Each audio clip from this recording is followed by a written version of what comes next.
Here are the full spoilers for One Piece chapter 1128. Before we get started, be sure to subscribe and like the video and share so that I know you'd want more spoilers uploaded for next week. Before the chapter begins, we see Oda combine two reader requests for color spread in the cover.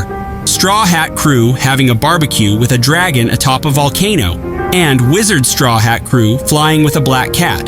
The final version is Straw Hat Crew wearing wizard costumes, like Hogwarts uniforms, are riding brooms in the sky together with a massive dragon. The chapter starts in Big Steam Castle. Sanji carries Nami and jumps down from the castle with Luffy, Zoro, and Usopp. They arrive at the land below, and we can see that the entire kingdom is made of Lego pieces with the huge Yggdrasil tree in the middle. Zoro explains that he woke up at the other side of town, and then he followed the noise to find Luffy defeating the giant rabbit. Luffy says to Usopp that he should be able to defeat that lion on his own. Usopp replies he was in a panic since he woke up while being eaten by the cat. Usopp says this kingdom is not Elbaf since their giant warrior outfits are normal size. So, the Straw Hat Crew decides to go to the giant town to ask people what is happening. On the way to the town, they encounter a normal-sized bearded guy, wearing giant outfits, riding a giant grasshopper. Bearded guy says, "Oh, you guys are new here, right? This is the land of gods." The bearded guy explains that this is a country ruled by gods: the ear god, rabbit, the spike god, hedgehog, and Iscat the cat that rules the castle. Bearded guy says, recently there's also the incident of the ear god being burned to death outside of town. Luffy says, "Ah, my bad, that." He gets cut off as Usopp covers Luffy's mouth before Luffy talks too much, while Zoro, Nami, and Sanji are whistling and looking the other way to hide that they killed the rabbit. Bearded guy says, "If you are hungry, you can just come by our town to get some rations, but you can't go to the other side of the castle." Luffy says, "Huh? Why?" Bearded guy says, "The Sun God's temple is there, and it's guarded by ferocious guardians. No one has ever approached the temple and returned to tell the tale." Nami says, "Wait, don't phrase it like that, or he will." Luffy becomes intrigued. When Luffy hears the bearded guy's words, his face changes to a very funny facial expression and runs right to the Sun God's temple. Zoro gets interested when he hears there are guardian beasts and runs after Luffy. Sanji scolds Zoro for always going with Luffy's flow. As Luffy is running, he wonders why the road seems so long and the entire kingdom looks so wide. But suddenly, he hits something invisible and breaks it. It is revealed to be a giant mirror. The sky and wide scenery they see are all mirror reflections. The people in Lego Town are shocked to see the sky cracks above them. Luffy crosses that mirror and falls to the floor. After the mirror is broken, it's revealed that the entire Lego Kingdom is a model Jai diorama placed in a giant's room. The diorama is inside a huge cage covered with glass. From inside, the glasses are mirrors, but from outside look like a fish tank. We can see the inside from the outside.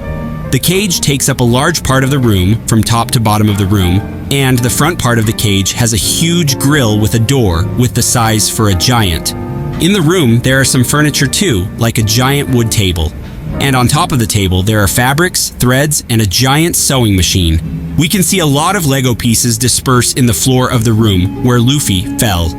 The Straw Hat Crew is in shock. Nami asks, "What is going on?" Sanji says, "If there are giants living on this side, it would be as if we are some pets being given an elaborate cage." Nami says, "It can't be." A mysterious person appears and says, Hey, what was that noise? Are you on my side? Help me!" Nami says, "Huh?" as she is confused. That mysterious voice is Chopper, who is captive outside the cage in the giant wood table. Zoro releases him and Chopper crying hugs Nami. Chopper says, "Wah! Everyone! I'm so glad you guys found me." Nami says, "Chopper, you poor thing, it's all right now." Chopper says, "My collar was so hard I couldn't get it off. I really thought this was the end for me."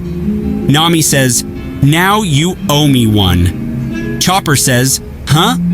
Usopp says, "Nami, you were crying yourself not so long ago." Zoro and Usopp examine all the stuff on the table. Luffy does the same in the floor. Zoro says, "A room built for giants." But with human-sized clothing? I suppose it's like changing clothes for dolls, huh? Usopp says, "Makes me wonder if that sun god is a really delicate person." Luffy says, "This room is full of those blocks." Sanji says, "Yeah, this land is full of them. The reason the smell was unbearable when we roasted the rabbit was due to all the synthetic resin burning with it." The Straw Hat crew looks around and Sanji assumes that the giant room is the sun god's temple. Zoro says people in costume that live in the diorama town are like pets for the sun god to observe them via glass. Suddenly, two new giant animals appear in the giant room. Hilmungandr, a giant snake. Its name is based on the world serpent Jörmungandr in Norse mythology. And Mugen, a giant raven with a skull on its head. Its name is a mix of Munin and Hugin, Odin's ravens in Norse mythology. Luffy and the other fight against them, wrecking stuff in the room and making the room catch fire. Cut to the outside of the room, we see that Sun God is walking down a corridor towards the room. Room door has a Z symbol. The Sun God is a giant far larger than any normal giant we saw so far, except Oars. But we can't see yet if Sun God is a man or a woman. Sun God is a slim giant that wears a black long tunic and a deer skull with big antlers and mane that covers their face. And the Sun God has a staff and a shield with the sun symbol. The Sun God notices that smoke and noise are coming from the room, so they enter the room and are shocked to see Luffy destroying it while they are fighting the animals. Luffy is using Gear 5 and laughing in the middle of fire that is burning the room. Then he uses Gomu Gomu no Dawn pistol to defeat the giant snake. On the other hand, Zoro defeats the giant crow. Then the Straw Hat crew enters into the diorama to evade Sun God, and they encounter Iscat, the giant cat, again. Iscat is very angry, but they hit Iscat's head and get on it while Nami shows them a map she found. Chopper says, "The cat said, I will remember this." Nami says, "Okay." But more importantly, look, we didn't get what we were looking for, but we did find the blueprint of this land of blocks, Sanji says. In other words, a map. Zoro shouts, "He's coming!" In the amazing final double page of the chapter, we see Straw Hat crew riding Iscat through the diorama town with the sun god chasing them. Town people are in shock when they see the enraged sun god. Sun god yells, "How dare you!" Nami says, "Guys, get ready. If we run at a straight line, there's another mirror ahead. If we destroy it along with the wall, we will be outside." Luffy says, "Yes, let's get out of here." The town people say, "What?" The sun god is furious. Sun god says, "You won't get away." End of chapter. No break next week. Credit for the leaks go to Readin'.